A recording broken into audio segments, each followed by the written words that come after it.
တူပြောချစ်ခီးတစ်လျှောက်မှာသူမျောလို့ရောက်ခဲ့ရရဲ့နေရကလေးတွေလာရာလေးနောက်ကြသူပင်စိတ်ကောက်တဲ့မူဟန်ပြင်းတယူတန်ဟန်ရေးပြလိုက်တာလားတမဲ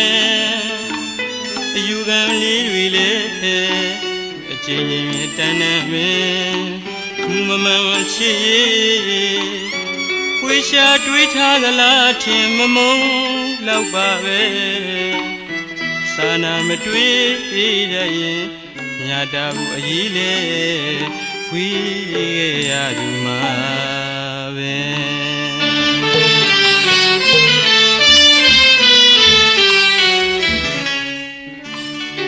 ရွှေကြွေရောမှာခြေတံမမီအောင်ရှောက်ခိုင်းနေလို့အသက်တော့ကနေအဆက်ပြေပြောရရင်မိုးရဲလို့မထင်အတူပြောခဲ့ရနေများစွာမိထားတော်လေကံကိုကြွေရမည်စိတ်မှန်ပွင့်ရမည်မာလီဟောကွာဝေးတဲ့ဝိရဏလေးဝေရှာပါလေအချစ်ရဲ့ချီရကလေးတွေရှိမယ်မထင်ဘူးလေတနေ့များမှာပဲတွေ့များတွေ့ပါရဲ့ပြောလိုက်ခြင်းရဲ့ပြုံးများရဲ့နောက်ွယ်တွင်မျောထောက်မညာပဲပြောသလောက်သာနေသွားပါစေ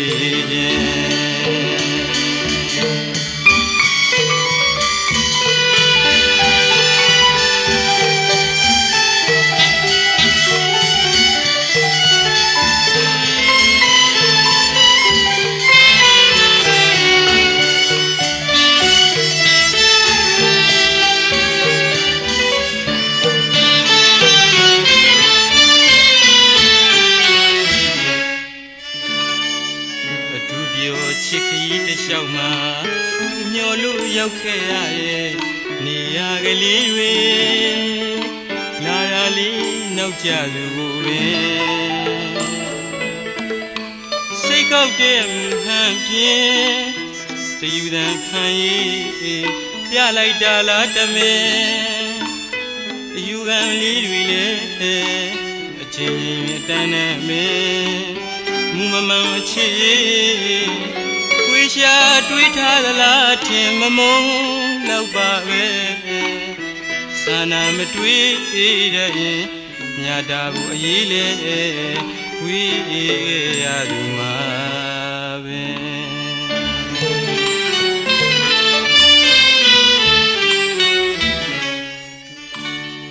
ရွှေကြွေတော်မှာခြေတံမမီအောင်ရှောက်ခိုင်းနေလို့အသက်တော့ကနေအဆက်ပြေပြောရရင်မိုးရဲလို့မထင်အတူပြောခဲ့ရနေများစွာမိထားတော်လေကံကိုကြွေရမည်စိတ်မှန်ပွင့်ရမည်မာလီခေါ်ကွာဝေးရဲ့ဝိရဏလေးဝေရှာပါလေအချစ်ရဲ့ချီရကလေးတွေရှိမယ်မထင်ဘူးလေဒီနေ့များမှာပဲတွေ့များတွေ့ပါရဲ့ပြောလိုက်ခြင်းရဲ့အပြုံးများရဲ့နောက်ွယ်တွင်မျောထောက်မညာပဲပြောသလောက်သာနေသွားပါစေ